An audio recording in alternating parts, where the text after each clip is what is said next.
We're talking about this giving thing. We've been asking the federal government to give. What are they going to give to their people and all of those things? Don't forget, this famous quote. Is it Jimmy Carter? Don't think what your country can do for you.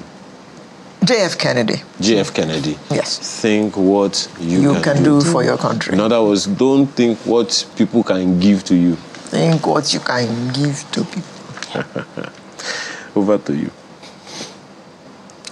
In these times of people hardly having enough for themselves, we're talking about giving. But the thing is that no matter which way we look at it, we are still better off than a lot of people. So we should still give glory to whom glory is due and thanks to whom it is due. I am preaching, but Mrs. Nikki Stop it. Yes. Dr. Nike Adeyemi is here, and she's of the Social Service and Faith-Based Initiatives, and she will be doing all the preaching this morning. I'm just in the congregation. Good morning, Dr. Adeyemi. Good morning. Good to have you with us. Nice to meet you. Nice to be here. So how am I supposed to be giving when I don't have enough now? That's the big question, right? Thank you for having me and for all you do at Sunrise. You give a lot. You keep giving and giving. So we give? Yes. Yes. My head is about to burst. Yes. Thank you very much. Thank you. In times like this, that's what's on the lips of everyone, on everyone's mind. What do we do? How can I give? I don't have. We don't have. There isn't enough. It's like not just a scarcity mentality, but there's actually scarcity out there. And so the question is, how can I give when I don't have enough? First of all, we need to take our minds away first from money. First of all, money. Because when we think money, our brains shut down. There's not enough. Forex, even people who don't have anything to do with the dollar are also elevating their prices. Okay? Just because prices are rising. Why are you selling these oranges for dollar? Not dollar. Because they also have expenses that have been elevated, the bus fares and all of that. So we've piled the overheads on ourselves. But when it comes to giving, I think every human being should still think of themselves as givers.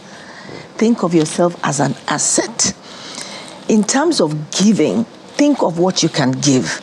Think in terms of you can give a smile, you can give a helping hand, you can give encouragement. We can go, encouragement goes a long way to help people's mental health. Dr. Adeyemi, my apologies for butting in. I know we'll still come to the food thing. No, it's not even the food. Even this one that you've just talked about, my own mental health is gone. You want me to give? Wait, just 1 second. Okay. See, the person you want to give a smile lost his smile yesterday because he lost a job. The person you want to give encouragement is grieving the loss of something very precious or someone very precious. Due to, just earlier on this morning, we had a guest who was talking about, meeting a friend and who said that he just lost someone because they couldn't get enough resources to buy the person's drugs. Very painful. So now these are realities, and we have established that it didn't all just start today. It's something that's grew on us over time. So what perspectives need to change? You're talking about, us, mental health and all those things. Exactly. Is it something that you have or something that you have within that you're going to give first? What exactly, should this be the bedrock? Love is the bedrock. We've got to be our brother's keeper. We've got to do the little we can with what we have. You can't help everyone. But what you get to know of, you read in the papers, social media. Sometimes I see, pictures, this person needs blood or needs, kidney transplant. This is the account numbers. Look at it. Do what you can do. Don't be overwhelmed like, oh, I can't do anything. Do the little you can do. Notice. For example, I have an orphanage. I mean, it's how many years? The Real One Foundation right there in Magodo and the orphanage. And at the time I started that, I just wanted to help girls on the streets who are prostitutes, I just wanted to help them. But that means you had something. I didn't have. This was, well, this was about 28 years ago. I didn't have much. Our ministry, we didn't have much. But I noticed and I was touched by, why will girls stand and sell themselves? I look back and I found that I was only about 29, 30 years old then. I look back and I realized that I was a youth and I didn't realize I was a youth. But it's leadership, is that thing that is in you. Whether it's God's calling, whether it's because I'm a firstborn child and I was very used to being a motherhead. I had a lot on my head. Just newly married, I think I had 2 children, maybe 1. The other was not even born yet, I'm not sure. Just in between that range. I look back and I said, what was I looking for? I didn't have, but it's the compassion. We have to have compassion for one another. Our leaders have to have compassion for us. Government leaders, religious leaders, and we as human beings, children in schools, parents have to teach them to have compassion. That's where it starts from. You teach your child to share. Share your lunch, share your eraser. Let another person use it and return it. Doctor, don't steal, but share. That's where it starts. So you now grew up to be that human being who notices. Now you can be overwhelmed if you don't have enough. So I can say, I saw someone in need. I feel we should help. I don't have enough. I do have 200 naira. Do you have? Let's join. You know, when people are loved, their hearts are less broken. Doctor, since COVID, yes, this is something that we talked about a lot during COVID, because a lot of people were feeling down. They couldn't go out to work, so they could not earn, because a lot of Nigerians are kind of like daily paid or daily earning workers. They couldn't go out to make money. And we spoke a lot about give somebody a call. You see, that's it. Talk to someone. You never can tell whose life you'll be saving. Yeah. Give your time. Yes. From your experience, since COVID, has that improved? Did we continue that tradition of giving of our time to our fellow friends, or, you know? Maybe, maybe not. It's not measurable. It's not acute. It's not in our face. But I think we're going back to that era now. Because there's no more COVID. Yeah, you know, COVID left, so everybody now, well, okay, everybody's fine. But I think we're going back to the COVID era now. It's not COVID now, but it's a famine. We're in, especially in Nigeria, we're in a famine situation. And other parts of the world, Ukraine, Russia, because of the war, it impacted UK and other countries. They produce wheat and other grains. So in the UK, for example, their biscuits got more expensive. Why? Because of the war, because they couldn't get the grains from where they get it from. So when we think we're not even connected with someone at the far end of the world, we still are, right? But when we bring it back home to our own country, Nigeria, there's famine, there's scarcity, there isn't enough. You know, we need to farm, we need to do all those things, but like you said, we need to give encouragement. Let's take it like a COVID situation. Let's take it, because COVID, we were afraid that people would die. Number one, catch the disease. Number two, because of the lockdowns, you can't go and work. And then we were afraid that people die more of hunger than even the disease. Nigeria was like malaria, where, I beg, which disease? Let's go and work. We don't need these lockdowns. But now, I think we should take this like a COVID situation.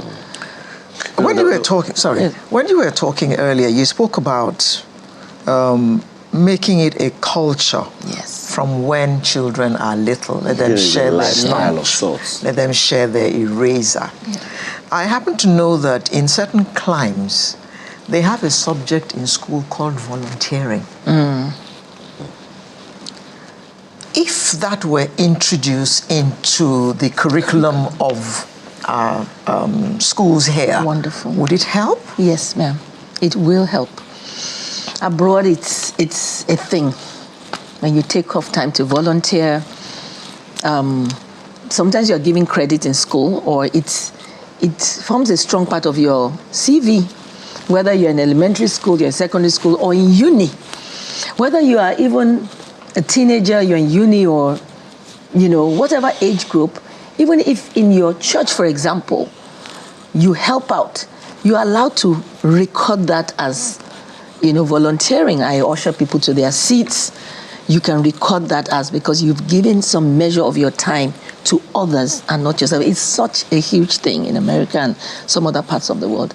And let's take that up. I don't know how, but we've talked about it before somewhere in other places, that it should. So not only maths and English. I find it very interesting that she's actually volunteering. Saying this. Yesterday I was at a conference in Ibadan, and that's why I could talk about Moe. And a student came out, a young lady came out and was asking these questions.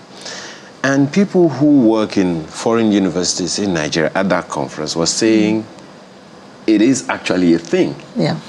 So volunteering is not just something you do because you have time. You're actually enriching your CV by doing it. Interesting. Let me ask you this. There's something you said earlier about mental health. I've seen a few disturbing videos, and you may have as well, of people who commit suicide. I saw one of a fellow young man who was waiting for a vehicle and dived right, Wow. at the foot of the rear tires. Actually in the middle, in the front of the tire, just to be run over. We've seen people who jump, into rivers. We've seen people who, all kinds of things that we have seen. What can we give? What can anyone give to help such a person to not go that far? Love, support, calling them, checking on them. Not everyone that looks okay is okay. Asking the questions, how are you? Fine. No, don't just tell me fine. Have you eaten today? Okay. How is school? Fine. No. What? Because I think mental health is what triggers it. I mean, some say it's clinical, it's maybe hereditary, but I believe it can be managed. So if someone has it, it's in there, whatever already. Why is it getting worse? Not feeling loved, feeling alone, feeling the gap between expectations and manifestations. Mindsets, temperaments. Some are such deep, I won't say deep thinkers, but analyze to the point of, some find things, some throw things off their backs easily. And I'm not saying this, not that I feel privileged or anything, but sometimes the way the brain works is different in one person differs from one to another. Some people would, sometimes if I feel down, and even if I don't feel like reading my Bible or whatever, yes, I'm a pastor and all that, but sometimes I could just say, you know what, I'm going for a walk. I'm getting some ice cream. I'm not supposed to take ice cream, actually, but I always feel like do something, but it's not that easy for everybody. Or call a friend. Some people, is that friendship is therapy for some people. That good friend you have. If she doesn't call you, call her or call him and say, hey, you know what? And when you start you feel better. Your spirit lifts. That's free therapy for some people. I have a friend like that. When we meet up, it's like free therapy. We talk, we gist, maybe even just over tea or coffee or a meal. But when people break down, you wonder maybe they have no one, or they're too shy to ask for help, to reach out. So people still have to reach out. And so we have those who have that around us, and we know that child who's a bit, we know that relative or that friend who's a bit, we need to check on them. More. Even people say check on your strong friends, which means that one that looks strong, you don't know what's going on inside.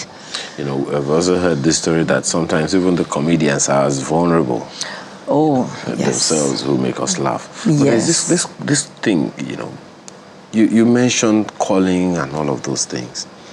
Sometimes people fear stigma.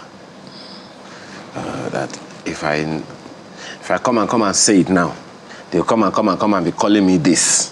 They'll put a label on me and all of that. That is one of the reasons people hide stuff. How do we navigate that one? I would say that everyone should at least have one trusted person. We're not saying come on TV and say, hey, I'm depressed, I have this. Have one person you can confide in. And that brings us back to maybe parenting, or have that one person you can talk to. Father or mother, any one child, sometimes a child is closer to the mother or the father. Just find that person you can talk to. It's not everyone, that has that listening ear that would understand and get you. And then it starts from there. That's what I think. We've heard psychologists, clinical psychologists, you name it, come here and tell us that sometimes faith, in fact, I saw a video by some, whites, Americans, I think, talking about how believing, praying helps, or something like that, helps to stem, some of these things, being a part of, fellowships, small communities like that. Yes. How does that help? If you're part How does that work? Being part of a community, you get encouragement.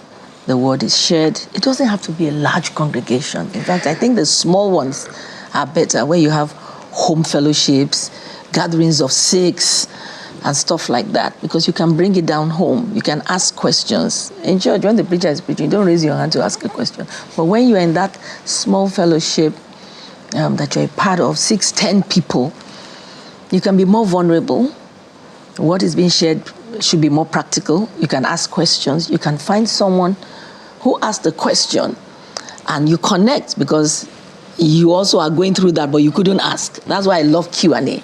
I love Q&A. After my meetings, my conferences, I always say Q&A, because that's where someone asks a question, and someone is thinking, I wanted to ask that, but I couldn't. But they get the answers, It's more hands-on, it's more practical. You can connect with one person afterwards and say, hey, can you just pray with me? And, so I think that helps. Faith helps if you will connect. Faith helps in the sense of reading the Word of God.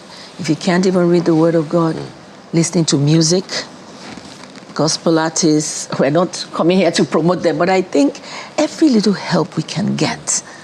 You're driving, you're listening to uplifting music, songs that talk about how loved you are. I think it helps. And prayer too helps, because prayer is communication with God, and it's a two-way street. It's you talking to God and listening, being still also, meditating, being calm, centering yourself. How do you achieve that?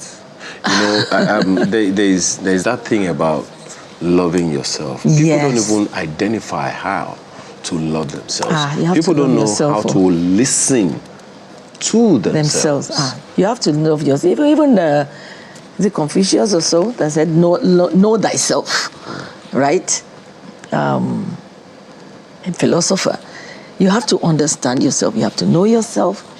And that way you can know how to love yourself. Let me put some people on the spot. Even the word says, love your neighbor as yourself. So you love That's yourself. That's what the Bible first. says. But we seem to skip over that because we feel it's selfish. Exactly. If you don't love yourself, then you don't think someone else deserves that love. On that. If I don't think I'm worthy of this pair of slippers, why would I think someone else is worthy of it to be able to give it out? So I think that's where it starts from. Let me put some people on the spot who are at home right now. They work 9 to 5. But guess what? They leave home at 5 a.m. Get home around 10 p.m. And on Saturday morning, they are going for Owambe. On Sunday, they are going to church. On Friday, they went to mosque, and on and on and on like that. And every morning, they are doing so program and that. So they really don't have a quote-unquote life. They don't know how to rest. They don't know how to even give love to themselves. They have scarcity of time. They have scarcity of But time. they might tell you that's how they recharge. I don't know. We ask them. People who How are do like they that. recharge with that with scarcity of time? You've got to rest. So some people can recharge without resting. Well, no.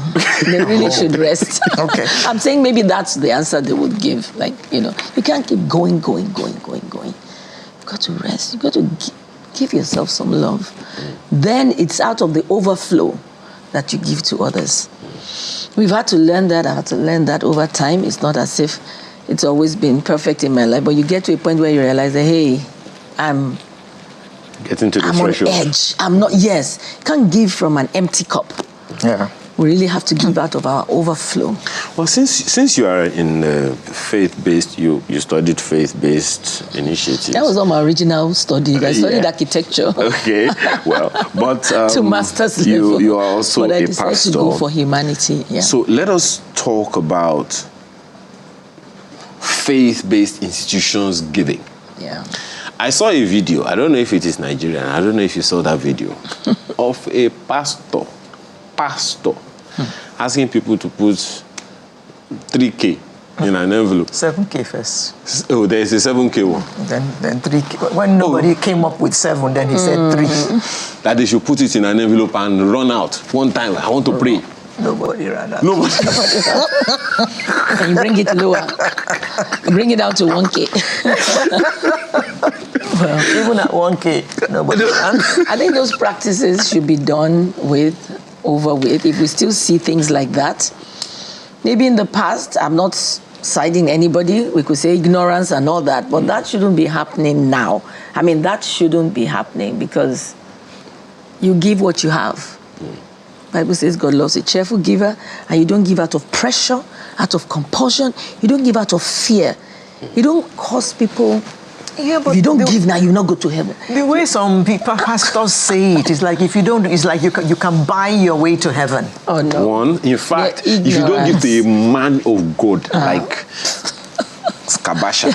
And then everybody also needs to understand. Go do your research and use your brains as well. That's why you should have a direct relationship with God, not go through an intermediary. Have a direct relationship with God. God is the father of your pastor, he's the Lord, and he's also yours as well. Okay, where I'm going so to there that shouldn't be question. abuse when it comes to giving. Yeah, that's just where what I'm going trying to there say. is the institutions themselves identifying these personal embarrassing needs, I dare say, of the worshippers in their faith-based institutions. They don't have food to eat, they don't have clothes to wear, they have hospital bills they can't pay, the children are at risk. So how do we faith-based institutions, including churches, should have structure. For example, in our church, we have what you call the benevolence department unit. It's like a food bank where people collect food. If you're in need, collect food. Every Sunday we announce, and we're also going to, I've been talking about us going maybe daily in the end, but maybe introducing other days in the week, and maybe the ultimate will be daily. We say daily now, but for years and years and years, every Sunday, go queue up for food. And it's grains, rice, beans, all those things. What? And you don't even have to be a member of the church. What if the nobody asks for your membership? Join the queue Before and get you food. You just, I think it's the same in every church. Yes. Every church that has a food bank. Because nobody must go to bed. We always say this in Daystar Christian Center. No one must go to bed hungry. We've always said that for years and years and years. Even when the offering is being taken, we say, look, this offering is give out of love. It's being taken to meet needs in our midst. It's not, I like to say God is not hungry. And so we're giving to God, but we're not giving like, God, open your mouth, take bread. He's not hungry. He loves the act, but we're still recycling it to meet our own needs. So the lesser in our midst, don't go to bed hungry, Okay, we're out of time, but let me just ask this. When we say giving, it's not about money. Only, Give time, give encouragement, give love. You say churches should give and mosques should give. What if they themselves, the offering is getting thinner, just as you say?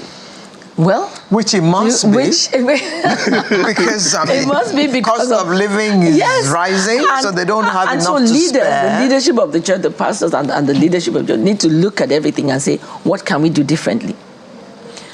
How do we cut off the, use the generator less? Or because, I mean, in Nigeria, you said it's 1,300? Organization won't use alternative power. Okay, we may not be able to run the gen from here to here. Where can we cut? To just have to make sure that there is a budget. Exactly. So it's to reassess the budget. Okay. If we feel that what we spend on programs is high, 4 programs in the year, we might have to shut it down to 2. And replace the budget for those programs with the budget for feeding. It's where the need is. It's like in every family, when you see this child is struggling, you get lesson teacher for a season, or you sit with that child. This month, you will understand it. But it won't be forever. It's for that season. You are zeroing in. When that child is stronger, it's okay. So you are saying it is not to increase the number of offerings. Okay. Just saying. Not necessarily, because it's like bringing water out of a rock. No, you can't harass people. Give more, give more. Some people will switch off and be like, you know what, I'm going to another Doctor, church. If you ask for more, where I used to give 1,000, I'll split that 1,000 into 5 places. So if you come 5 times, I'll give you 200. So it is the same 1,000. That is if I don't reduce the 1,000. Yes, and we should encourage people to give directly also. Notice needs among you and help one another. Because if we help one another, then the request to the church, the emails that I need will be less because they've been sorted. We're a family, and the important thing is to notice and see what you can do. Okay. So if I see you in church when you come into car park, why are you looking sad? You're like, man, I've not eaten or whatever. Ground no level. Ground no level. Okay, I could give you a hug and say, it is well. Now, if I have something, I'll transfer to you. We all like the alerts. We all love alerts, no matter how small, don't we? Once you see it, the issue is we love something came in. Something came in, Thank even you. if it's 100 naira. Not debit. And you feel loved, and it's a credit. You feel loved, you don't know what came in, but something came in. And when it's an unlikely source, you're like shocked. You're first loved because something came in. Before you check out the amount, okay, not bad. Okay, 200, okay. That would buy me a banana or 2. It's a way to... Absolutely. So we can do better. Dr. Nike Adeyemi. Yes. Social service and faith-based initiatives. Thank you very much for coming. Thank you for having me. Teaching us this morning that giving is not all about money. Yeah. You have time. Give your time. Give your time. You have energy. You have words. The gift of the gab. You have words. Give those words to encourage somebody and keep them alive. Thank you very much for coming. Thank you for having me. And